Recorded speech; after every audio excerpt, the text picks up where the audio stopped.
विद्यार्थी मित्रांनो, या अगोदरच्या व्हिडिओमध्ये आपण सामाजिक संशोधन म्हणजे काय, सामाजिक संशोधनाची वैशिष्ट्ये आपण समजून घेतलीत.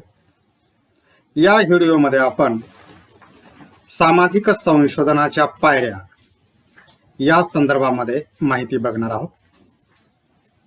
सामाजिक संशोधन म्हणजे काय हे तर आपल्या लक्षात आलेलंच आहे,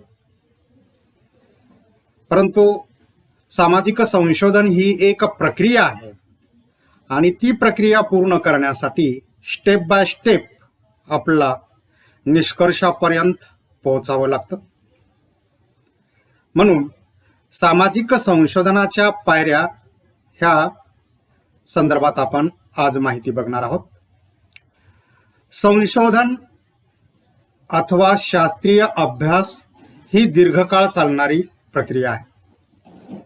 कोणतंही संशोधन असो, म्हणजेच विषय कोणताही असो, अध्ययन करण्याची, अभ्यास करण्याची पद्धत मात्र एकच आहे आणि ती म्हणजे शास्त्रीय पद्धत. म्हणजेच कोणतंही संशोधन हे शास्त्रीय पद्धतीद्वारेच केलं जातं. सामाजिक संशोधन देखील या गोष्टीला अपवाद नाहीये. सामाजिक संशोधनामध्ये शास्त्रीय पद्धतीचा पुरेपूर अवलंब केला जातो. सामाजिक संशोधन पद्धतीच्या पायऱ्यांबाबत विचारवंतांमध्ये मतभिन्नता असलेली दिसून येते. तरी परंतु या पद्धतीच्या सर्व मान्य पायऱ्या आहेत ज्यांचा सामाजिक संशोधनात क्रमवार उपयोग केला जातो. त्या पायऱ्या आपला थोडक्यात पुढील प्रमाणे सांगता येतील. त्या पायऱ्यापैकी सर्वात महत्वाची प्रथम पायरी म्हणजे समस्या सूत्रण होय. कोणत्याही वैज्ञानिक अध्ययनाला सुरुवात करण्यापूर्वी संशोधकाला प्रथम आपला अभ्यास विषय कोणता हे ठरवावं लागतं, हे निश्चित करावं लागतं. तसेच विषयाची व्याप्ती अथवा क्षेत्र ठरवावं लागतं. एकदा का विषय निश्चित झाला, त्याचं क्षेत्र ठरलं, त्याची व्याप्ती ठरली की त्यासाठी नंतरच्या गोष्टीसाठी म्हणजे त्यासाठी कोणकोणती साधन सामग्री लागते हे निर्धारित करावं लागतं आणि त्यानंतरच तो अभ्यासाला आवश्यक असणारी माहिती निवडू शकतो. ती समस्या का निर्माण झाली असावी ह्याचा चिकित्सक पद्धतीने शोध घ्यावा लागतो. शिवाय सुरुवातीला साधा वाटणारा विषय कालांतराने संशोधनाच्या प्रक्रियेमध्ये अत्यंत गुंतागुंतीचा बनण्याची शक्यता नाकारता येत नाही आणि म्हणून त्यामुळे अभ्यास विषयात कोणत्या सुधारणा कराव्या लागतात या सर्वच गोष्टींचा समावेश हा समस्या सूत्रणामध्ये होतो.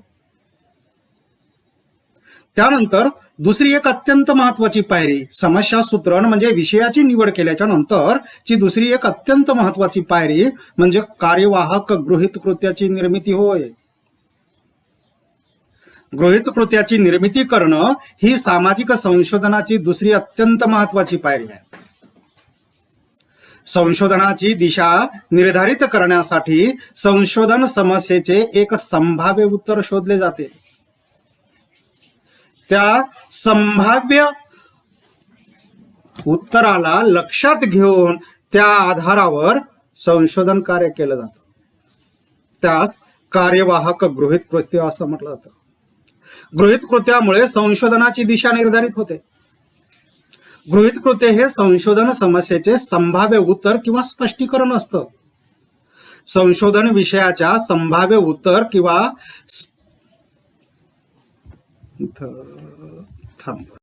गृहीत कृत्य हे संशोधन समस्येचे संभाव्य उत्तर किंवा स्पष्टीकरण असते.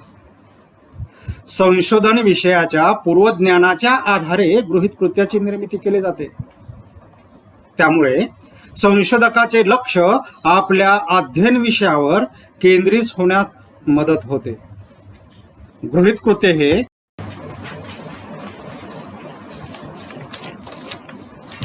काय झाले, काय झालं? चालू आहे कसं आहे, चालूच आहे. गृहीत कृत्य हे एक प्रकारचं अनुमान असतं. त्या आधारे वास्तविक तथ्य संकलित करण्यास मदत होते. म्हणून संशोधनकर्त्यानं सतर्कता बाळगून गृहीत कृत्याची निर्मिती केली पाहिजे. गृहीत कृत्य हे खरे ठरेलच असे नाही, ते उपलब्ध तथ्याच्या आधारावर खरे किंवा खोटे ठरू शकते. गृहीत कृत्यामुळे संशोधनाला एक दिशा मिळते. गृहीत कृत्यामुळे श्रम, वेळ आणि पैसा याची बचतही होते. संशोधकाला आणि संशोधनाला दिशा प्राप्त होते. म्हणजेच संशोधकाला एखाद्या दिशादर्शकाप्रमाणे मार्ग दाखवण्याचं काम गृहीत कृत्य करतं. म्हणून संशोधनकर्त्यानं समस्या सूत्रणानंतर कार्यवाहक अशा गृहीत कृत्याची निर्मिती केली पाहिजे. ही सामाजिक संशोधनाची दुसरी अत्यंत महत्त्वाची पायरी आहे. विद्यार्थी मित्रांनो, सामाजिक संशोधनाची तिसरी पायरी म्हणजे संशोधन आराखडा. विषयाची निश्चिती झाली, गृहीत कृत्याची निर्मिती झाली की संशोधनकर्त्यानं पुढं भविष्यामध्ये ज्या ज्या काही गोष्टी आपणास करावयाच्या आहेत, संशोधन पूर्णत्वास न्यायचं आहे आणि त्या अनुषंगानं संशोधन पूर्णत्वास नेण्यासाठी आणि निष्कर्षापर्यंत पोहोचण्यासाठी संशोधकाला संशोधन आराखडा तयार करावा लागतो. म्हणजेच विषयाची निवड आणि गृहीत कृत्याची निर्मिती केल्यानंतर संशोधकाने संशोधन कार्याचे एक प्रकारचं नियंत्रण केलं पाहिजे, नियोजन केलं पाहिजे. संचलन करण्यासाठी संशोधन आराखडा तयार केला पाहिजे. संशोधन आराखडा तयार करणं ही सामाजिक संशोधनाची तिसरी अत्यंत महत्त्वाची पायरी आहे. संशोधन विषय आणि संशोधनाचा उद्देश या अनुषंगानं संशोधन आराखडा तयार केला जातो. म्हणजे संशोधकानं कोणतं उद्दिष्ट डोळ्यासमोर ठेवून संशोधन हाती घेतलेलं आहे आणि विषय कोणता आहे या अनुषंगानं संशोधन आराखडा तयार केला जातो. संशोधन आराखड्यामध्ये संशोधनाची रूपरेषा निश्चित केली जाते. म्हणजे एक प्रकारचं नियोजन आहे. संशोधन आराखड्यामध्ये नमुना निवड योजना, निरीक्षण योजना,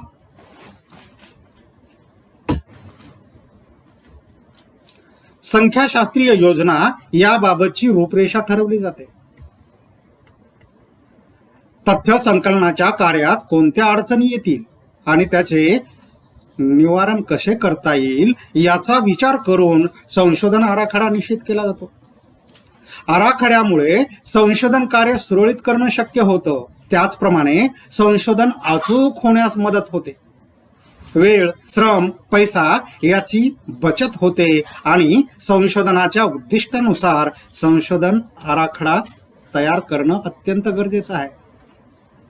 संशोधनाचं उद्दिष्ट कोणतं आहे, म्हणजेच संशोधकानं कोणता उद्देश डोळ्यासमोर ठेवून संशोधन हाती घेतलेलं आहे त्या उद्दिष्टानुसार संशोधन आराखड्याचे वेगवेगळे प्रकार सांगितले जातात. त्या आराखड्यामध्ये परिचयात्मक संशोधन आराखडा, वर्णनात्मक संशोधन आराखडा, निदानात्मक संशोधन आराखडा आणि प्रयोगात्मक संशोधन आराखडा असे 4 प्रकार सांगितले जातात. संशोधनासाठी तयार केलेल्या आराखड्याची प्रत्यक्ष अंमलबजावणी करण्यासाठी आराखड्याचे व्यवहार्य संशोधन आराखड्यामध्ये रूपांतर केले जाते. म्हणजेच विषयाची निश्चिती, गृहीत कृत्याची निर्मिती आणि संशोधन आराखडा आणि त्यानंतर चौथी अत्यंत महत्त्वाची पायरी म्हणजे तथ्यांचं संकलन होय. संशोधन आराखडा तयार झाल्यानंतर दुसरं अत्यंत महत्त्वाचं कार्य म्हणजे तथ्य संकलनाची सुरुवात होय. तथ्य संकलनाचा साधा सोपा अर्थ म्हणजे संशोधन समस्येविषयीची आवश्यक ती माहिती गोळा करणे होय. प्राथमिक आणि द्वितीयक असे 2 स्रोत आहेत. प्राथमिक स्रोत आणि द्वितीयक स्रोत. संशोधन विषयाच्या अनुषंगानं संशोधन करता प्राथमिक आणि द्वितीयक अशा दोन्ही स्रोताद्वारे तथ्य संकलित करीत असतो. प्राथमिक तथ्य संकलनासाठी प्रामुख्याने निरीक्षण आहे, मुलाखत आहे, प्रश्नावली आहे, अनुसूची आहे, या प्राथमिक तथ्य संकलनाच्या तंत्राचा अवलंब प्राथमिक तथ्य संकलित करण्यासाठी संशोधक वापरत असतो. तर दुय्यम स्त्रोतामध्ये लिखित साहित्याचा वापर होतो. संशोधकाने तथ्य संकलित करीत असताना पूर्वग्रह दूषित दृष्टिकोन बाळगता कामा नये. आपले विचार, भावना, कल्पना त्यानं पादत्राणाप्रमाणे घराच्या बाहेर सोडणं अत्यंत आवश्यक आहे. म्हणजेच एकंदरीत पूर्वग्रह दूषित दृष्टिकोन बाजूला ठेवून तथ्य संकलित केली पाहिजेत.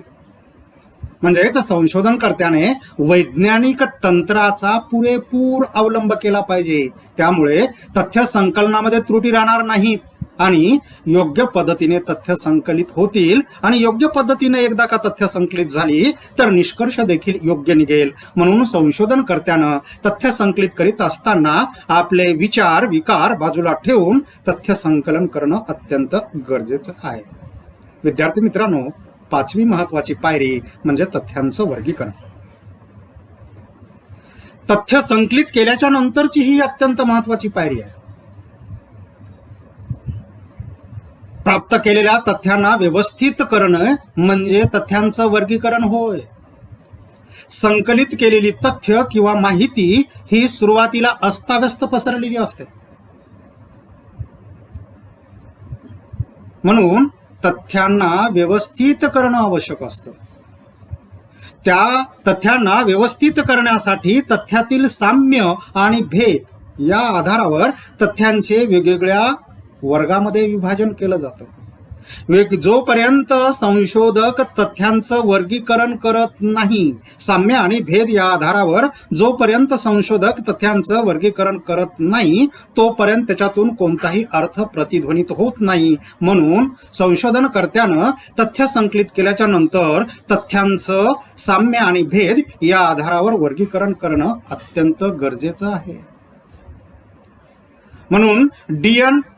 एल हंस यांच्या हे म्हणतात की सादृश्यता आणि समानतेच्या अनुसार तथ्यांना समूह आणि वर्गामध्ये व्यवस्थित करण्याची प्रक्रिया म्हणजे वर्गीकरण होय. वर्गीकरण हे दोन प्रकारे केलं जातं. वर्गीकरणासाठी संख्यात्मक आणि गुणात्मक अशा दोन्ही पद्धतीचा अवलंब केला जातो. विद्यार्थी मित्रांनो, पुढची महत्वाची, अत्यंत महत्वाची पायरी म्हणजे तथ्यांचं विश्लेषण आणि निष्कर्ष होय. आता आपण विषयाची निवड केली, गृहीत कृत्याची निर्मिती केली, त्यानंतर संशोधन आराखडा तयार केला. संशोधन आराखडा तयार केल्याच्या नंतर तथ्य संकलनाला सुरुवात केली. संकलित केलेल्या तथ्यांचं वर्गीकरण केलं आणि त्यानंतर वर्गीकरण केल्याच्या नंतर काहीतरी संशोधकाच्या डोळ्यासमोर निष्कर्षाचं एक अस्पष्ट विधान समोर राहतं. म्हणून ही पायरी सामाजिक संशोधनातील ही पायरी अत्यंत महत्वाची पायरी संबोधली जाते. ती पायरी म्हणजे तथ्यांचं विश्लेषण व निष्कर्ष. संशोधन प्रक्रियेतील ही एक अत्यंत महत्वाची पायरी आहे. संशोधकाच्या तटस्थतेवर आणि प्रामाणिकपणावर विश्लेषणाचे प्रामाण्य अवलंबून असते. तर्कशुद्ध विचाराची मालिका तयार करणं हे विश्लेषणाचं कार्य आहे. त्या मालिकेच्या चौकटीत तथ्यांना बसवून त्याचा परस्पर संबंध स्पष्ट करणे होय. या संबंधातून कारणे, परिणामांची अनुमाने काढता येतात. तथ्यांच्या विश्लेषणाच्या प्रक्रियेमध्ये परस्परांशी संबंधित असणाऱ्या अनेक क्रियांचा समावेश होतो. जसे संकलित केलेल्या तथ्यांचं परीक्षण करणं, त्यांचे वर्ग पाडणं, त्यांचं सांकेतीकरण करणं, तथ्यांच्या सारण्या आणि कोष्टके तयार करणं आणि त्यानंतर वैज्ञानिक सिद्धांत काढणं, या सर्व गोष्टींचा समावेश हा विश्लेषणाच्या प्रक्रियेत होतो. विश्लेषणाची प्रक्रिया ही अत्यंत गुंतागुंतीची प्रक्रिया. त्यामुळे संपूर्ण या विश्लेषणाचं संपूर्ण ज्ञान म्हणजेच विश्लेषण करण्याचं संपूर्ण ज्ञान हे संशोधनकर्त्याला असणं आवश्यक आहे. तथ्य विश्लेषणाच्या आधारावर संशोधनकर्ता निष्कर्ष काढतो.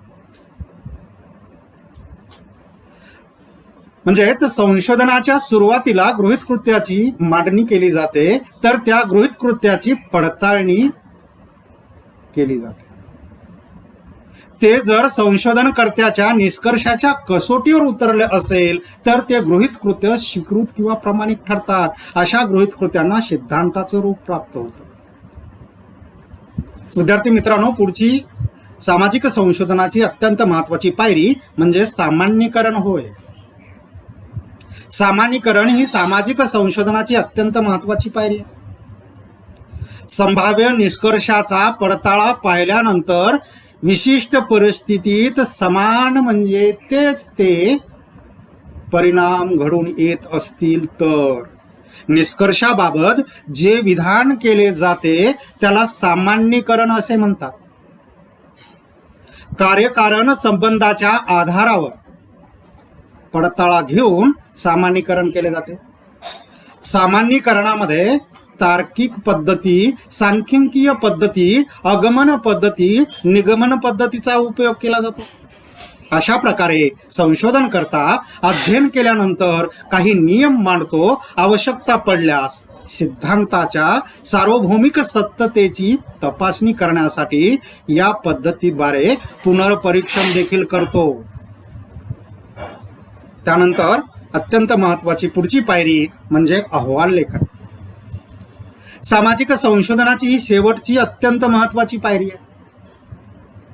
संशोधन अध्ययनातील संपादित तथ्य सामग्रीच्या पुराव्याद्वारे संशोधनकर्ता जे स्पष्टीकरण करतो त्या आधारे संशोधनाचा अहवाल तयार केला जातो. कोणकोणत्या तथ्यांच्या आधारावर कसे कसे परिणाम झाले याचे क्रमबद्ध आणि व्यवस्थित रूपात अहवालामध्ये विवरण दिलं जातं. अहवाल तयार करणं ही सामाजिक संशोधनाची शेवटची पायरी तर आहेच आहे, परंतु अत्यंत महत्वाची आहे. महत्वाची यासाठी आहे की आपलं संशोधन हे आपल्या पुरतच मर्यादित न राहता ते पब्लिक मेथडच्या माध्यमातून लोकांपर्यंत पोहोचणं गरजेचं असतं. आणि म्हणून संशोधनकर्त्यानं संशोधनाचा निष्कर्ष काढल्याच्या नंतर आणि एकंदरीत सामान्यीकरण केल्याच्या नंतर शेवटी संशोधकाला आपल्या संशोधनाचा अहवाल तयार करावा लागतो. आणि तो अहवाल तयार करताना त्या अहवालामध्ये प्रस्तावना म्हणजेच समस्येचं स्पष्टीकरण, अध्ययनाचं क्षेत्र, गृहीत कृत्य, आपण अध्ययनासाठी कोणती अध्ययन पद्धती वापरली, तथ्यांचं संकलन करीत असताना प्राथमिक तथ्य संकलित करण्यासाठी कोणत्या तंत्राचा अवलंब केला, द्वितीयक तथ्य संकलित करताना कुठून कुठून माहिती मिळवली, तथ्य संकलित केल्याच्या नंतर त्या तथ्यांचं विश्लेषण कशा पद्धतीनं केलं, मुख्य निष्कर्ष, विवेचन, सूचना, संदर्भ ग्रंथसूची अशा क्रमानुसार अहवाल तयार केला जातो. आणि अहवालावरच आपलं संपूर्ण संशोधन कशा पद्धतीनं झालेलं आहे याचं एकंदरीत माहिती या अहवाल लेखनामध्ये दिली जाते. अशा प्रकारे सामाजिक संशोधन म्हणजे काय हे तर आपण समजून घेतलेलंच आहे. त्यानंतर सामाजिक संशोधनाची वैशिष्ट्येही आपण समजून घेतलेली आहेत. त्यानंतरचा हा दुसरा अत्यंत महत्त्वाचा भाग म्हणजे सामाजिक संशोधनाच्या पायऱ्या. या पायऱ्यानुसार जर संशोधकानं आपलं संशोधन अध्ययन पूर्ण केलं तर निश्चितच त्याच्या एकंदरीत अध्ययनाला सिद्धांताचं रूप प्राप्त होतं. धन्यवाद.